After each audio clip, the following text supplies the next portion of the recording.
नमस्कार दोस्तों। आज की कहानी है बेवफा।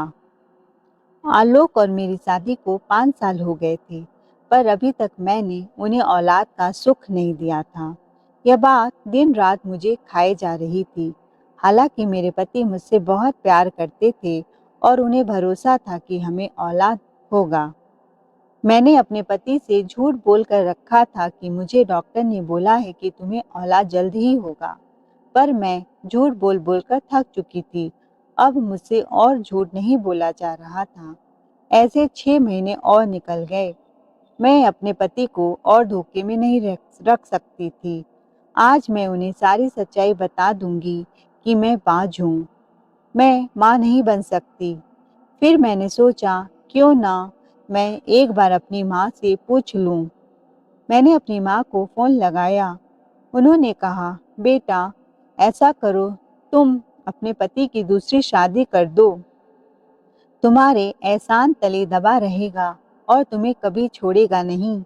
माँ की बात मुझे बहुत बुरी लगी, जैसे कि वह मेरी सगी माँ ही न हो। ऐसा कैसे कह सकती है मेरी माँ? मैंने कहा, किस जन्म की दुश्मनी निकाल रही हो? एक बार मेरी वजह से आपकी बदनामी हुई तो आप ऐसा करेंगी? और गुस्से में मैंने फ़ोन पटक दिया। शाम के समय जब आलोक आया तो उसने कहा, क्या बात है राधिका, तुम इतनी उदास क्यों दिखाई दे रही हो और कैसी बनी हुई हो, एकदम बुझी बुझी लग रही हो। राधिका ने कहा, किस्मत ही मेरा फूट गया है, तो मैं क्या खुशी मनाऊं। पागल हो गई हो क्या? भगवान का दिया हुआ सब कुछ तो है, अच्छा घर, बैंक बैलेंस, अब तुम्हें क्या चाहिए? पर मैं आपको कभी भी बच्चों की खुशी तो नहीं दे सकती जो आपको चाहिए। मैं कभी माँ नहीं बन सकती। मैं बाँझ हूँ। यह सुनकर उनका मूड कुछ समय के लिए खराब हो गया। फिर उन्होंने अपने आप को संभालते हुए कहा, कोई बात नहीं, जो नहीं मिल सकता उसके पीछे मत पड़ो। राधिका, तुम मेरी जिंदगी में हो, बस मुझे और कुछ नहीं चाहिए। उनके समझाने पर मैं थोड़ा संभल गई, पर जैसे ही यह बात मेरे घर वालों को पता चली तो पूरे घर में हंगामा हो गया। मेरी सास को जब पता चला कि मैं माँ नहीं बन सकती, तो उन्होंने फैसला लिया कि मैं अपने बेटे की दूसरी शादी करूंगी। हमें भी तो अपना वंश आगे बढ़ाना है। उन्होंने पड़ोसियों से लड़की पूछना शुरू कर दिया। मैं यह बात सुनकर थर-थर काँपने लगी और रोते हुए पति से बोली कि आपकी माँ आपकी दूसरी शादी करवाना चाहती हैं। मेरे पति कमरे से बाहर मेरा हाथ थामते हुए निकले और माँ के सामने गए और कहा, मैं राधिका के अलावा किसी और से शादी नहीं कर सकता, चाहे वह माँ बने या न बने। माँ तमतमाते हुए बोली, मैंने पहली बार ऐसा लड़का देखा है जो अपनी बाँझ औरत के इतने नाज नखरे उठा रहा है। अपना माथा पीटकर रह गई। आलोक ने जो बातें कही उससे मेरा हौसला बढ़ गया और मैं भगवान के मंदिर गई। उनके चरणों में गिरकर भगवान का शुक्रिया किया कि मेरे पति का प्यार मुझ पर हमेशा बना रहे। फिर मैं घर आई और सबके लिए खाना बनाने लगी, और जब मैं खाना अपनी सास के कमरे में लेकर पहुंची तो सास अपनी किसी सहेली से फ़ोन में बात कर रही थी कि मैं अपने बेटे की शादी करवा कर छोड़ूंगी और उसका तलाक दिला दूंगी। बस तुम एक अच्छी लड़की ढूंढना शुरू कर दो। अपनी सास की बातें सुनकर मेरा दिल भर आया और फिर मैं उदास हो गई। वापस अपने कमरे में जाकर चुपचाप लेट गई और न चाहते हुए मैंने अपनी मम्मी को फ़ोन लगाया और रोने लगी। मम्मी ने बोला, क्या बात है राधिका, क्यों रो रही हो?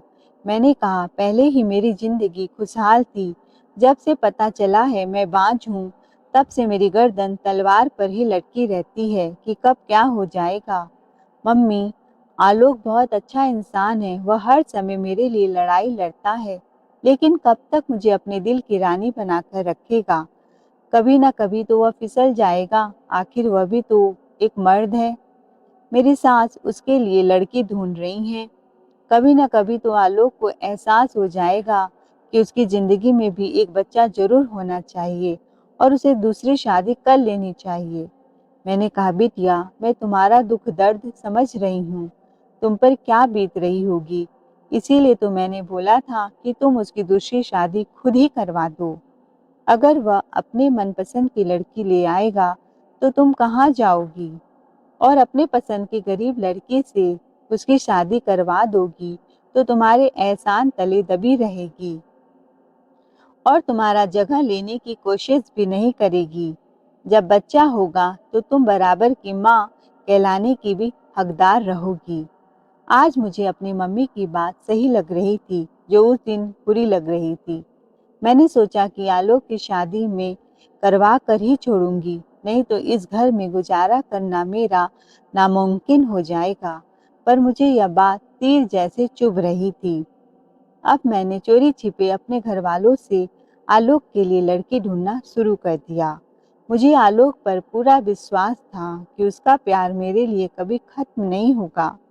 मैं अपने पति की शादी करवा रही थी, यह मेरी मजबूरी थी। मेरा नाम राधिका है। मैं गांव की बहुत बड़े जमींदार की बेटी थी और मेरे माता पिता भाई बहन सब मुझ पर जान छिड़कते थे। बस मेरी बदकिस्मती यही थी कि मेरे माता पिता ने बचपन में ही मेरी शादी किसी रमेश नाम के लड़के से तय कर दी थी, जिसने कभी स्कूल का शक्ल भी नहीं देखा था और न उसे बात करने का तमीज था। हर समय किसी न किसी लड़की के चक्कर में घूमता रहता था। गांव की हर दूसरी लड़की के साथ चक्कर चलाने के बावजूद वह मुझसे प्यार करने का बहुत दावा करता था। उसकी इन हरकतों से मुझे नफरत होने लगी थी। मैंने गांव से स्कूली शिक्षा ली थी और मैं इंटरमीडिएट पास थी। गांव में इंटर पास करना बहुत बड़ा पोस्ट माना जाता था। मेरा नाम राधिका है, लेकिन वह मुझे प्यार से राधा कहकर बुलाता था। मैं कहती थी, गांव की हर लड़कियों के पीछे तो तुम भागते हो, फिर मेरे पीछे क्यों पड़े हो? वह कहता था, कृष्ण तो सिर्फ राधा के हैं, बाकी तो सब गोपियां हैं। एक बार रमेश शहर गया था और मेरे लिए खूब सुंदर चुनरी चुनरी लेकर आया था, पर उसकी लोफर हरकतों से मैं हमेशा गुस्से में रहती थी। मैंने उस चुनरी के टुकड़े टुकड़े कर कूड़ेदान में फेंक दिया था। मेरी इन हरकतों से उसकी आंखों में आंसू आ गए और मुझे लगा शायद मैंने गलती कर दी। लेकिन रमेश इतना गिरा हुआ इंसान था, अगले दिन वह किसी और लड़की के साथ घूमने लगा। मेरे दिल में जो उसके लिए हमदर्दी थोड़ा बहुत जगी थी, वह भी अब नफरत में बदल गई। मैंने अपने मम्मी पापा को उसकी सारी सच्चाई बताई, पर मम्मी कहने लगी, कोई बात नहीं, शादी होते ही सब बदल जाते हैं, वह भी संभल जाएगा, अभी क्या उम्र है उसकी। कुछ महीने बाद शहर से एक युवक आया। उसका नाम आलोक था। उसे गांव में जमीन खरीदनी थी, क्योंकि मेरे पापा बहुत बड़े जमींदार थे। उन्हें गांव के चप्पे चप्पे का ज्ञान था। वह पापा से सलाह मशविरा लेने अक्सर हमारे घर आता था। पापा ने उसकी जमीन खरीदने में मदद की थी। आलोक को गांव की आबो हवा बहुत पसंद आई, इसीलिए उसने पापा की अनुमति लेकर कुछ दिन यहीं रहने का निर्णय लिया था। और एक दिन मैं अपनी सहेलियों के साथ सुबह सुबह सैर करने निकली थी और मेरी नज़र आलोक पर पड़ी। मुझे आलोक पहली नज़र में पसंद आ गया था। उसकी आंखों से लग रहा था मैं भी उसे पसंद आ गई हूँ। बिना किसी शर्म के मैं उससे मिलने चली जाती। उसने कहा, मुझे आपका इंतजार था, और मैंने उसे गांव की बहुत सी जगह दिखाई। बड़े बड़े बगीचे, खेत, सब जगह उसे घुमाने ले जाती। उसने मुझे अपना फ़ोन नंबर दिया था। मैं उससे खूब बात करती। बातों बातें में मुझे कब उससे प्यार हो गया और हमारा प्यार परवान चढ़ने लगा, हमें इसका कुछ पता ही नहीं चला। एक महीने रुकने के बाद वह घर चला गया। मैं उसके फ़ोन का बेसब्री से इंतज़ार करती। एक दिन उसका फ़ोन आया, मैं तुम्हें अपना बनाना चाहता हूँ। इतना सुनते ही मैं मदहोश हो गई। मैंने उसे अपने मंगेतर रमेश के बारे में बताया। उसने कहा, तुम इतने अजीब इंसान से शादी कैसे कर सकती हो? मैं तो उस बेवकूफ़ आदमी से 2 मिनट बात नहीं कर सकता। तुम पूरा अपना जिंदगी कैसे गुजारोगी? अपना जीवन क्यों बर्बाद कर रही हो? मैं रोते हुए बोली, अपनी माँ और पिता को लेकर मेरे घर मेरा हाथ मांगने के लिए आना। शायद मेरे माँ बाप को मुझ पर तरस आ जाए। और वह मेरा शादी तुमसे कर दे। वह पूरे 1 हफ्ते बाद शहर से गांव वापस आया मेरा हाथ मांगने, पर मेरे पापा ने सख्त मना कर दिया। वह अपने टूटे दिल को लेकर वापस शहर चला गया। मैं बेचैन हो रही थी और रो रही थी। फिर मैंने पापा से बात करने का फैसला किया। मैंने पापा से प्रार्थना की कि मेरी शादी आलोक से कर दे। प्लीज पापा, प्लीज पापा।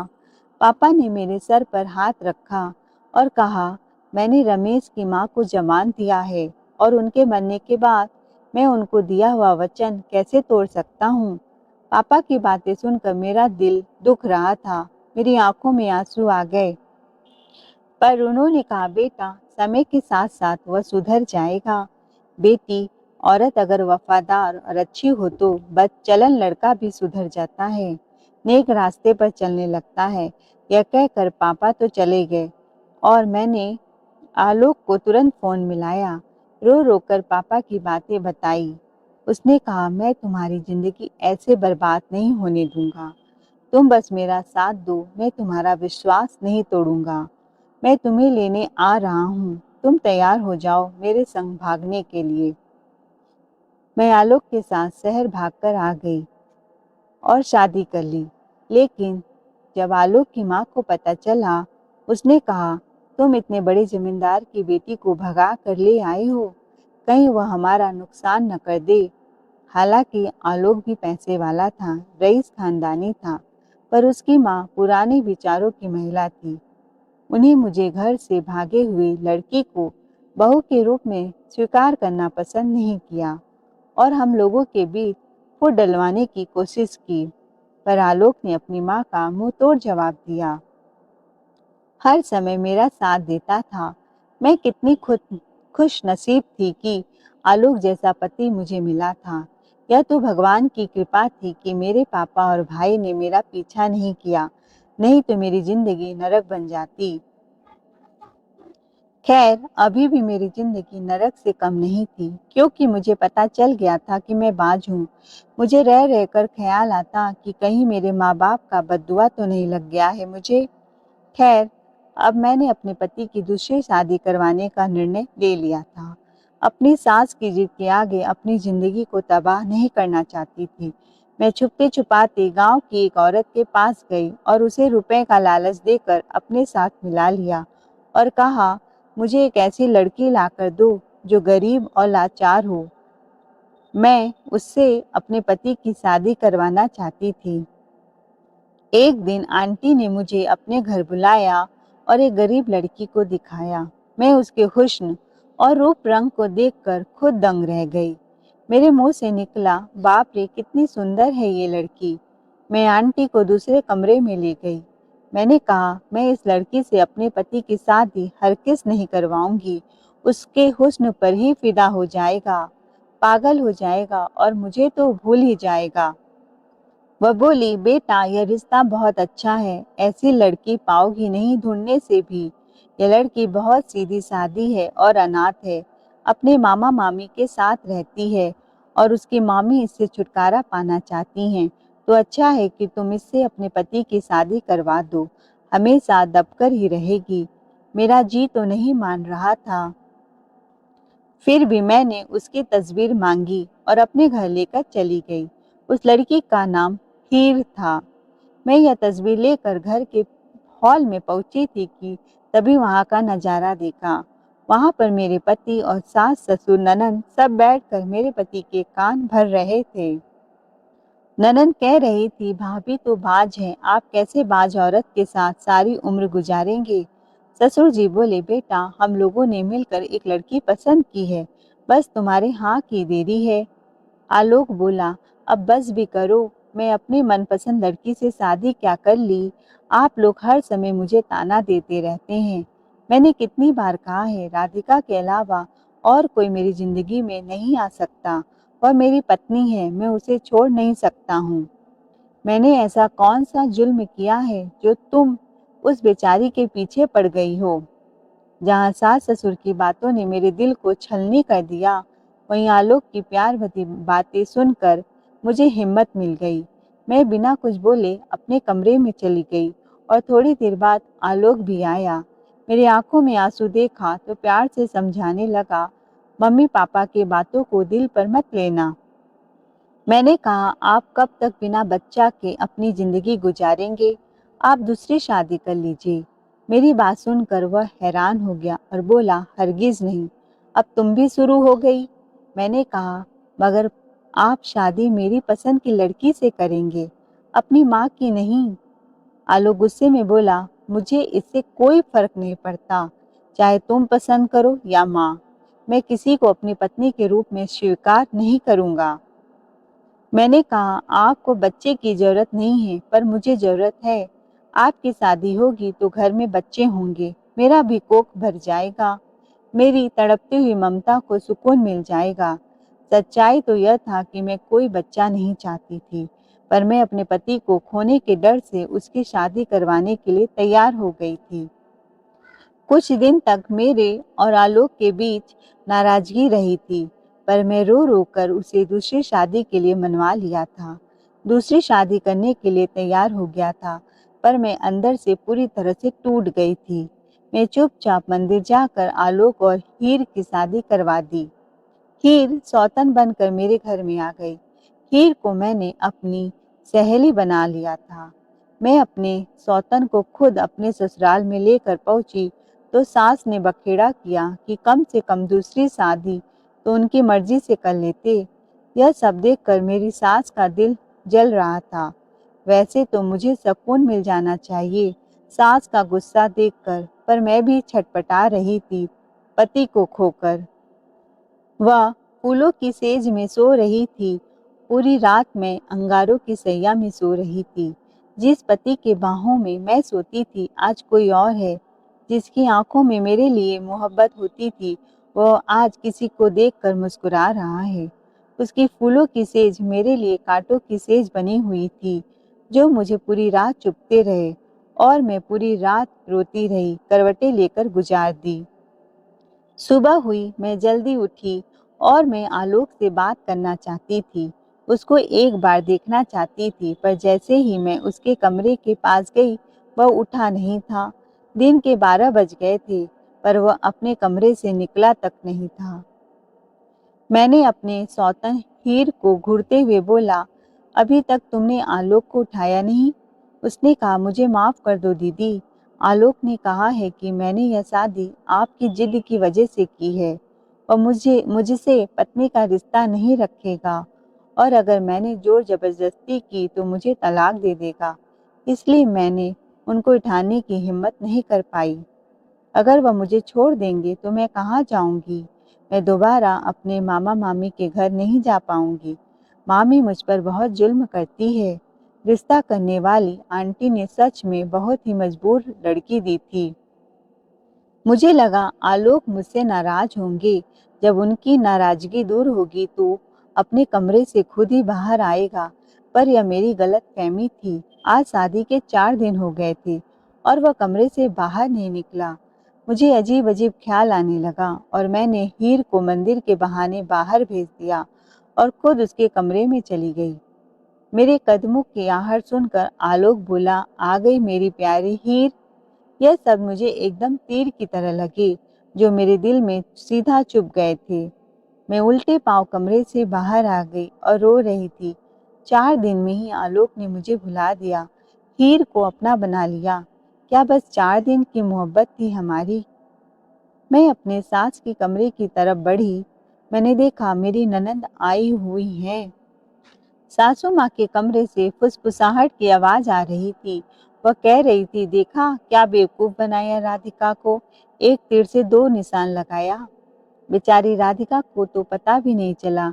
उसे लग रहा था कि शादी उसने अपने पसंद की लड़की से कराई है, पर वह हमारे पसंद की लड़की है। और मेरा बेटा आलोक तो हीर को देखते ही पहले ही नजर में उस पर फिदा हो गया था। यह सब तो इस लालची औरत की वजह से हुआ है, जिसने राधिका को बेवकूफ बनाया था। यह सब सुनकर मेरे कलेजे में आग लग गई। इसके बाद जो मेरे सास ने बोला, यह सुनकर पैरों तले जमीन खिसक गई। मैंने राधिका को बच्चा न होने वाली इतनी गोलियां खिलाई हैं कि अब सच में वह मां नहीं बन पाएगी। मैं दौड़ी आलोक को पूरा बात बताने के लिए कि आकर अपनी माँ और बहन की बातें सुन लो, मुझ पर कितना जुल्म किया है। जब मैं आलोक के कमरे की तरफ गई तो हीर से कह रहा था, मैं राधिका के प्यार में अंधा हो गया था और राधिका को घर से भगाकर शादी कर ली थी। जब मुझे अपनी गलती का एहसास हुआ तो बहुत देर हो चुकी थी। राधिका के भाइयों को पता चल गया था कि वह मेरे साथ भागकर आई है, तो मुझे फ़ोन करके धमकाते थे।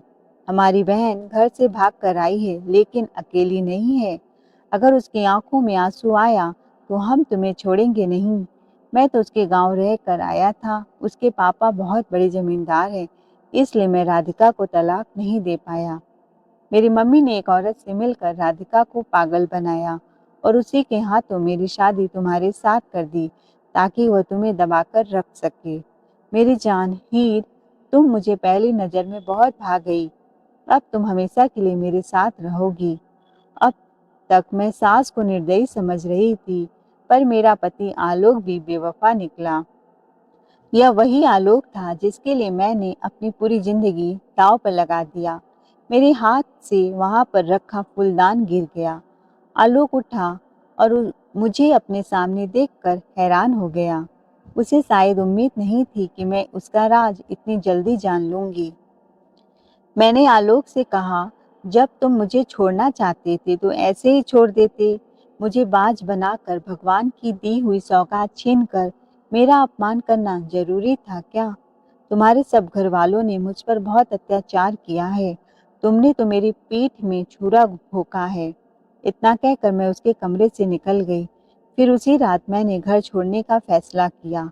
अब मेरी वहाँ क्या जरूरत थी? उसकी जिंदगी से हमेशा के लिए निकल गई थी। मैंने अपने गांव के एक स्कूल में पढ़ाना शुरू कर दिया और वहां की दी हुई क्वार्टर में रहने लगी। मेरी माँ को जब पता चला, वह मुझे घर लेने के लिए आई, मगर मुझ में इतनी हिम्मत नहीं थी कि मैं अपने भाइयों और अपने पापा का सामना कर सकूं।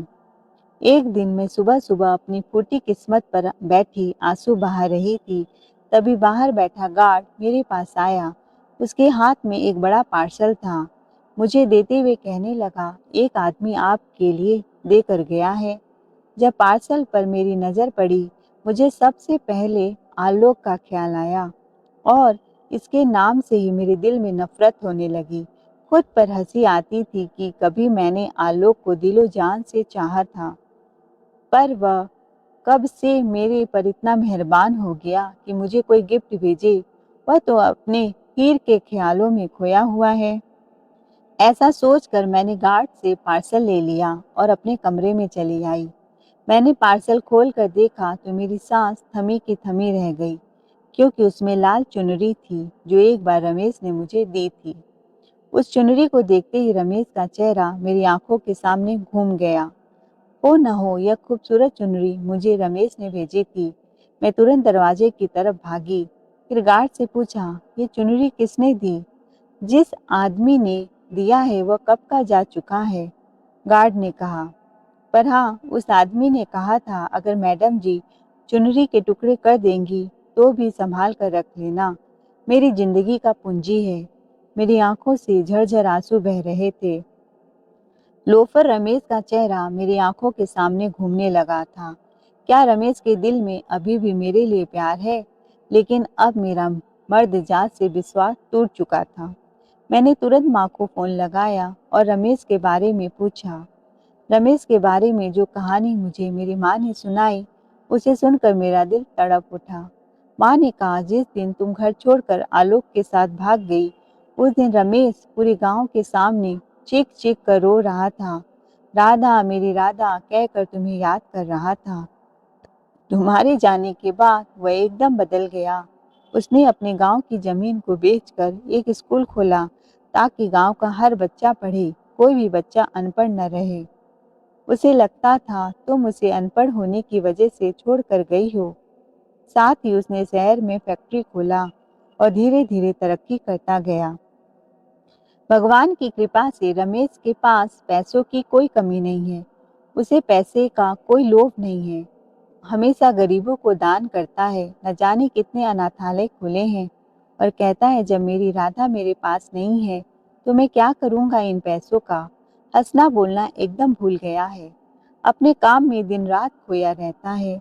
जब भी तुम्हारे पापा उसको देखते हैं तो उनकी आँखों से आँसू बहने लगते हैं। उन्हें लगता है कि उसकी ऐसी हालात की ज़िम्मेदारी हमारी अपनी बेटी है।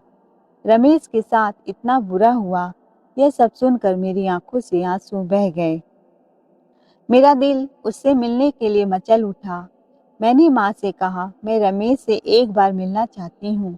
मेरी बात सुनकर मेरी माँ की आंखों में चमक आ गई।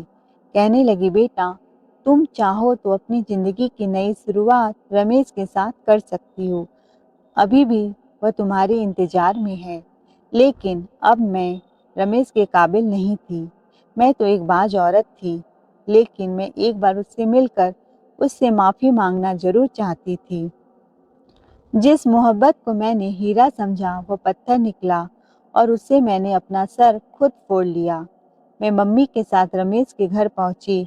उस समय रमेश अपने घर पर नहीं था। मैं उसके कमरे में गई। अचानक से मेरी नज़र उसकी एक फाइल पर पड़ी जिसमें उस स्कूल का नाम लिखा था जिसमें मैं पढ़ाती थी। उसका मालिक रमेश था। उसमें लिखा था, तुम इस स्कूल की मालकिन हो राधिका। उसके कमरे को देखकर लग रहा था यह बहुत ही पढ़े लिखे इंसान का कमरा है। चारों तरफ किताबें ही किताबें थी। रमेश ने अब तक मेरी लाल चुनरी के टुकड़ों को संभाल कर रखा हुआ था। वह मुझसे कितना मोहब्बत करता था, मैं पहचान नहीं पाई उस समय। यह सब देखकर मेरी आंखों से आंसू बह रहे थे और पता नहीं चला कब रमेश मेरे पीछे आकर खड़ा हो गया। उसने मुझे राधा कहकर पुकारा। मैं अचानक से पलटी। वह बिल्कुल पहचान में नहीं आ रहा था। मेरे सामने एक सज्जन व्यक्ति सूट बूट पहने टाई लगाए खड़ा था। उसे देखकर कह नहीं सकती थी कि वह अनपढ़ है। मैं सारे शर्म लिहाज भूल गई थी कि मैं शादीशुदा हूँ। उसके गले लगकर फूट फूट कर रो रही थी। मैंने बस एक ही शब्द बोला, मुझे माफ कर दो रमेश। मैंने तुम्हारा दिल दुखाया, अपने पिता के दिए हुए वचन को तोड़ा। शायद इसीलिए भगवान ने मुझे इतनी बड़ी सजा दी है। रमेश ने कहा, इसमें तुम्हारी गलती नहीं है। मैं ही सड़क छाप था, लोफरों की तरह आवारागर्दी करता था। तुम्हारी उम्मीदों पर खरा नहीं उतरा। थोड़ी देर बाद रमेश बोला कि राधा, मेरे दिल के दरवाजे अभी भी तुम्हारे लिए खुले हुए हैं। अब तुम नहीं आई तो किसी भी लड़की के लिए नहीं खुलेगा। एक पल के लिए रमेश के चेहरे पर हंसी आ गई जो 5 साल पहले हुआ करती थी। मैंने कहा, मेरी सच्चाई जानोगे तो ठुकरा दोगे। मैं ससुराल से भागी हुई शादीशुदा और बाज हूँ। इस पर रमेश ने कहा, तुम मेरे लिए वही 5 साल वाली राधा हो जिससे मैं बेपनाह मोहब्बत करता था, और इससे मुझे कोई फर्क नहीं पड़ता कि तुम मुझे बच्चे का सुख नहीं दे पाओगी। पर मैं इतनी स्वार्थी नहीं थी कि मैं उसकी जिंदगी में रोशनी के बजाय अंधेरा कर दूं। आलोक ने जो मुझे घाव दिया था वह अभी ताजा था। पता नहीं क्यों मेरा किसी मर्द जात पर विश्वास करने का मन नहीं करता था। आखिर मर्द मर्द ही होता है। क्या पता कल रमेश को भी बच्चों की चाह होने लगे, वह भी मुझे आलोक की तरह छोड़ दे। मैं रोते रोते अपनी मम्मी के साथ अपने घर चली गई। मेरे पापा ने मुझे माफ कर गले लगा लिया था। अगले दिन रमेश फिर मेरे घर आया। उसने कहा, भगवान ने मुझे दूसरी बार मौका दिया है। अगर अब भी तुमने मेरी मोहब्बत को ठुकरा दिया या लाल चुनरी पहनकर बाहर नहीं आई, मुझे नहीं अपनाया, तो मैं तुम्हारी जिंदगी से हमेशा के लिए चला जाऊंगा। मुझे बाहर आता देखकर रमेश के चेहरे का रंग बदल गया।